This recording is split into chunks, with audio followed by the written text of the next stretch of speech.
Assalamualaikum warahmatullahi wabarakatuh. Lillahi wa li syafaati Rasulillah wa husan li mu'allif hadal kitab Syekh Muhammad bin Qasim Al-Ghazi wa sahibul matni Syekh Abi Suja' Sya'ulillah lahum al-Fatihah. Bismillahirrahmanirrahim. Alhamdulillah rabbil alamin. Ar-Rahmanir-Rahim. Maliki yaumiddin. Iyyaka na'budu wa iyyaka nasta'in. Ihdinas shiratal mustaqim. Shiratal ladzina an'amta 'alaihim ghairil maghdubi 'alaihim waladdallin. Amin. Alhamdulillah masih bersama saya Ahmad Hujjaj Nur Rahim dalam kajian Fathul Qorib dalam bab nikah yang kali ini kita di bagian keempat. Qala al-musannifu rahimahullahu ta'ala wa nafa'ana bi'ulumihi wa ulumi sa'iri salafi sholihin fid dharain amin.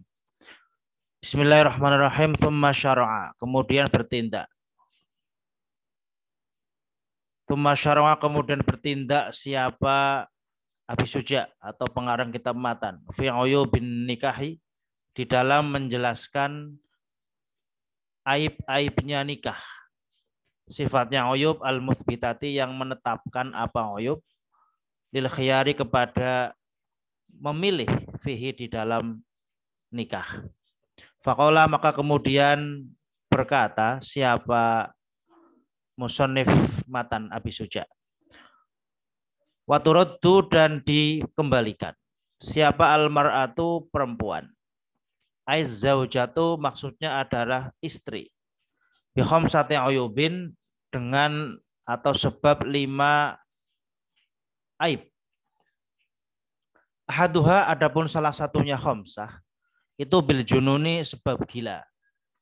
Sawaun, itu sama, atbaqo, gilanya terus menerus, au taqatta'a, atau gilanya kumat-kumatan, qoblal ilaji, sebelum diobati, aula, atau tidak diobat, atau tidak ilaj.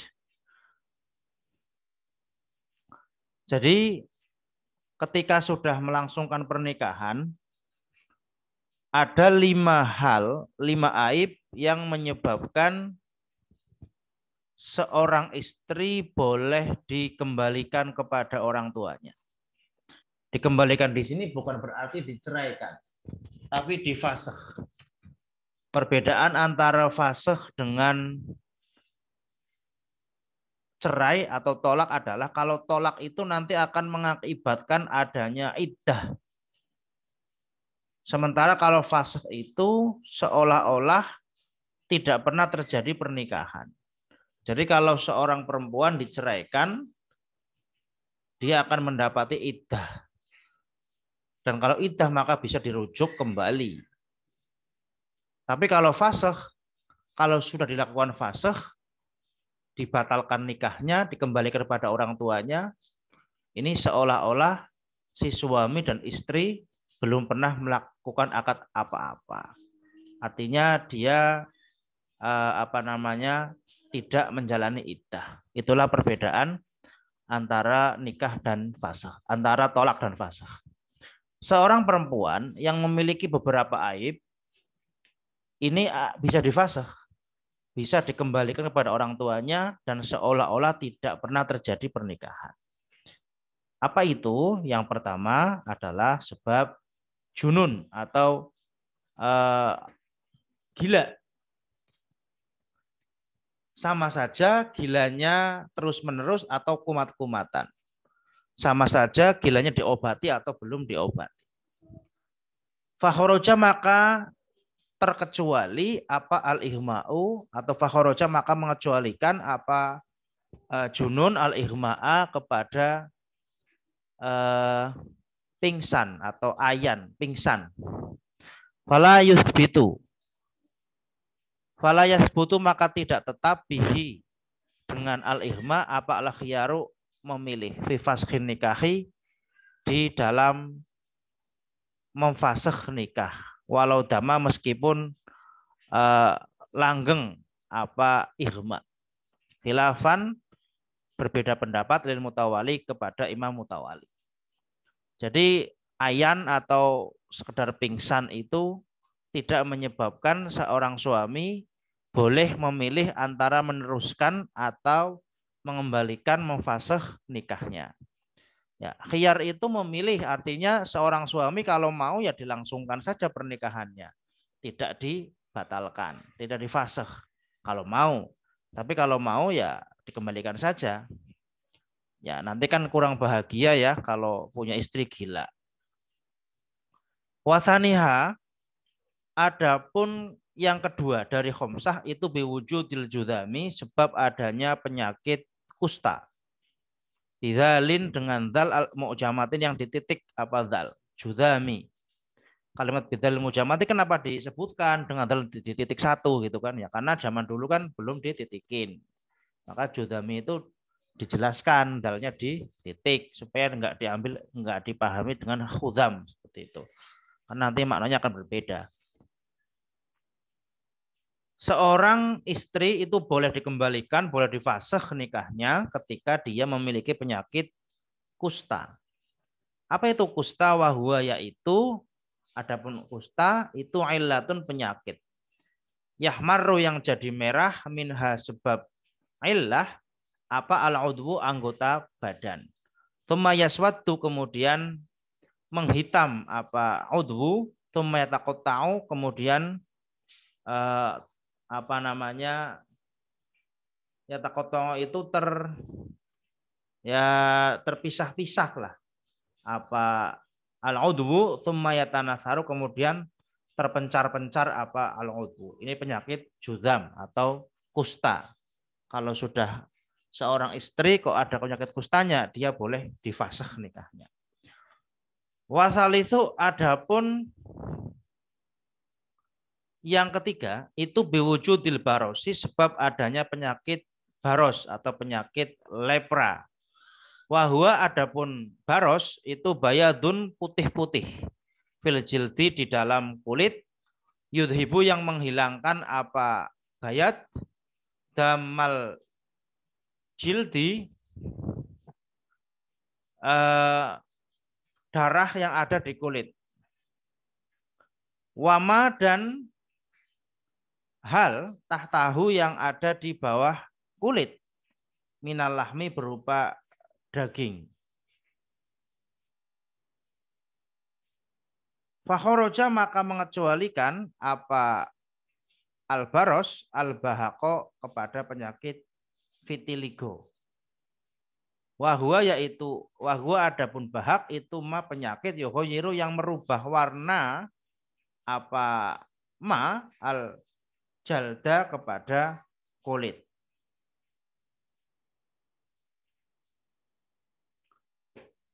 Al jalda kepada kulit. Min ghairi idhabi damihi tanpa menghilangkan darahnya kulit. Fala yusbitu maka tidak menetapkan, fala yusbitu maka tidak tetap bihi dengan al-bahak apa al-khiyaru memilih. Jadi yang ketiga, hal yang menyebabkan pernikahan boleh difasakh adalah adanya penyakit baros. Yaitu sebuah penyakit putih di kulit yang menghilangkan darahnya kulit dan juga apa yang ada di bawahnya ya berupa daging. Maka mengecualikan penyakit bahak yaitu sekedar vitiligo. Ya perubahan warna kulit tapi tanpa membuang darah atau menghilangkan darah. Warabi'u atau adapun yang keempat itu biwujudir rotaki dengan adanya buntu daging. Wahwa adapun rotak itu insidadu mahal jima'i tersumbatnya tempat jima bilahmin sebab adanya daging. Seorang istri boleh difasakh nikahnya ketika di dalam farjinya atau vaginanya terdapat daging yang menutup ya, daging yang menutup tempat jima. Ya, menikahkan salah satu tujuannya adalah untuk melakukan hubungan suami istri. Nah, kalau tidak bisa melakukan sebab vaginanya tertutup daging, yo, itu berarti menghalangi tujuan nikah. Ya, maka boleh difasakh nikahnya. Wal khamisu adapun yang kelima itu biwujudil qoroni sebab adanya buntu tulang. Wa huwa adapun qaran itu insidatu mahal jima'i, tersumbatnya tempat jima bi'admin sebab adanya tulang. Jadi kalau ada seorang istri ternyata pas malam pertama melakukan jima kok terbentur ya, zakarnya terbentur sesuatu, ternyata ada tulang yang menghalangi itu kan, ya dikembalikan saja istrinya kepada orang tuanya dengan jalan fasakh. Wama adapun penyakit, ada yang selain hadhihi al-uyuba, penyakit-penyakit aib-aib ini, kalbahori seperti bau mulut yang menyengat, wasunani dan bau ketek yang menyengat, itu layas butuh tidak tetap bihi dengan ma ada apa al khiyaru khiyar. Nah, adapun penyakit-penyakit yang lainnya seperti cuma bau mulut yang menyengat atau bau ketek yang menyengat itu tidak menjadikan khiyar. Kalau sekarang ya mudah lah ya, bau mulut, bau ketek itu bisa diobati lah mudah, karena bau mulut, bau ketek itu penyakit yang tidak begitu berat ya, penyakit yang cukup ringan lah, beda sama gila itu kan, atau lepra, kusta itu kan penyakit yang mengerikan ya. Kalau sudah bau ketek tinggal pakai Rexona lah, seperti itu. Atau bau mulut ya tinggal pakai Listerine ya. Ini bukan iklan ya, tidak ada iklan di sini ya. Ini gampangnya begitu ya. Wa yuradu dan dikembalikan siapa ar-rajulu seorang laki-laki, aidon sama juga, ai azzauju maksudnya adalah seorang suami, bi khamsati uyubin dengan 5 beberapa aib. Jadi bukan hanya perempuan yang boleh difasakh, boleh dikembalikan pada orang tuanya. Seorang laki-laki jika memiliki aib juga boleh difasakh nikahnya. Bil jununi yang pertama sebab gila. Laki-laki gila, istrinya nggak mau, batalkan. Wal judami dan penyakit kusta. Wal barosi dan penyakit lepra. Wasabako dan sudah lalu apa maknaha? Maknanya junun, judam dan juga baros. Jadi kalau ada seorang suami ternyata dia gila, kemudian judam, kemudian baros, maka istrinya boleh memfasakh nikah suaminya itu. Cari suami yang lain lah, yang sehat. Wa biwujudil jabbi, dan dengan adanya jab. Wa huwa adapun jab itu adalah qat'udz zakari, terpotongnya zakar. Penis, kulihi ya seluruhnya zakar, au ba'dihi atau sebagian zakar. Wal baqi adapun yang tersisa minhu dari zakar itu al dunal khasafati, kurang dari khasyafah atau kepala penis. Fa'in baqiya maka jika tersisa apa qadruha, ukuran sekiranya khasafah, fa'aktaro maka lebih panjang, fala khiyaro maka tidak ada khiyar itu maujud. Sebab yang keempat dari fasakhnya seorang suami adalah ketika suami itu zakarnya terpotong ya, misalkan zakarnya terkena sesuatu ketika terjadi peperangan misalkan, atau terjadi kecelakaan zakarnya terpotong, itu boleh di ini apa namanya difasakh nikahnya, itu boleh difasakh. Nah, kapan zakar itu menjadi ukuran difasakhnya nikah? Itu ketika yang tersisa zakarnya itu kurang dari panjang kepala penis. Jadi kepala penis itu menjadi ukuran sekian senti umumnya seperti itu. Jadi kalau terpotong semuanya ya sudah jelas. Kalau terpotong kok masih tersisa, nah sisanya ini kan panjang apa pendek. Nah, seberapa ukurannya? Kalau masih kira-kira sekepala penis, maka itu tidak terjadi fasakh. Tapi kalau kurang dari panjang kepala penis, maka itu boleh difasakh. Karena kalau masih seukuran kepala penis, itu kan Allah sudah menciptakan zakar dan farji sesuatu yang luar biasa. Kalau kurang dari kepala penis, maka sudah tidak bisa melakukan jima ya. Tapi kalau masih seukuran kepala penis, masih bisa masuklah ke farji, masih bisa melakukan jima. Wa biwujudil unnati, dan adanya impoten. Wahya, adapun lafal unnah itu bidomil aini, dengan didomah ainnya unnah. Wahwa bidomil aini, wahya, adapun unnah bidomil aini dengan domah ainnya, itu ajzu zauji, lemahnya suami, anil wat'i, dari jima, fil kubul, di dalam kubul atau farji, lisukutil kuwati, sebab hilangnya kekuatan, an-nasyiroti, yang muncul apa sukutil kuwah, lidofin, karena adanya lemah fi qalbi, di dalam hatinya zauj, au alatihi, atau alat vitalnya zauj. Yang terakhir yang menyebabkan seorang suami dapat difasa adalah adanya impoten. Impoten itu apa? Ya, tidak mampu untuk memasukkan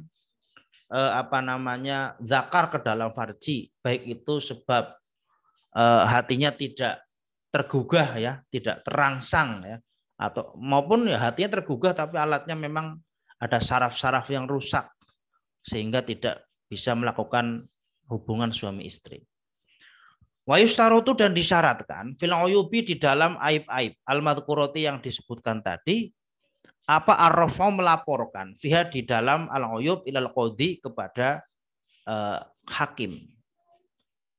Wala yanfaridu, dan tidak boleh mandiri siapa azzaujani, suami istri, bitaroti, dengan mau sama mau, bil fasakhi, untuk melakukan fasakh, fiha, di dalam fiha sebab uyub, kama yaktadihi, seperti yang menunjukkannya kalamul Mawardi, ucapannya atau kalamnya Imam Mawardi, wa ghairihi, dan selainnya al Mawardi. Lakin zahirun nasi, tetapi adapun zahirnya nasnya Mawardi, wa ghairuhu, wa ghairihi, itu khilafuhu, berbeda dengan mayak tadihi.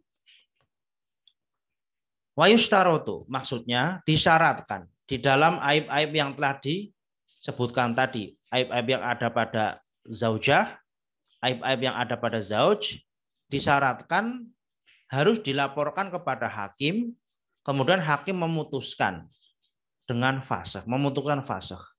Suami istri ketika mau memfasakh tidak sah untuk melakukan secara mandiri, memfasakh sendiri pernikahan mereka, tidak sah.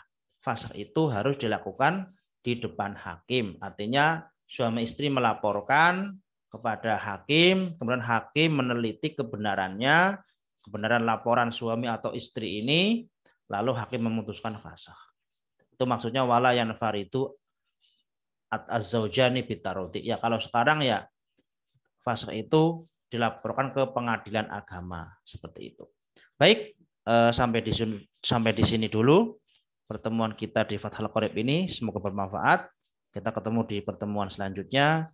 Wassalamualaikum warahmatullahi wabarakatuh.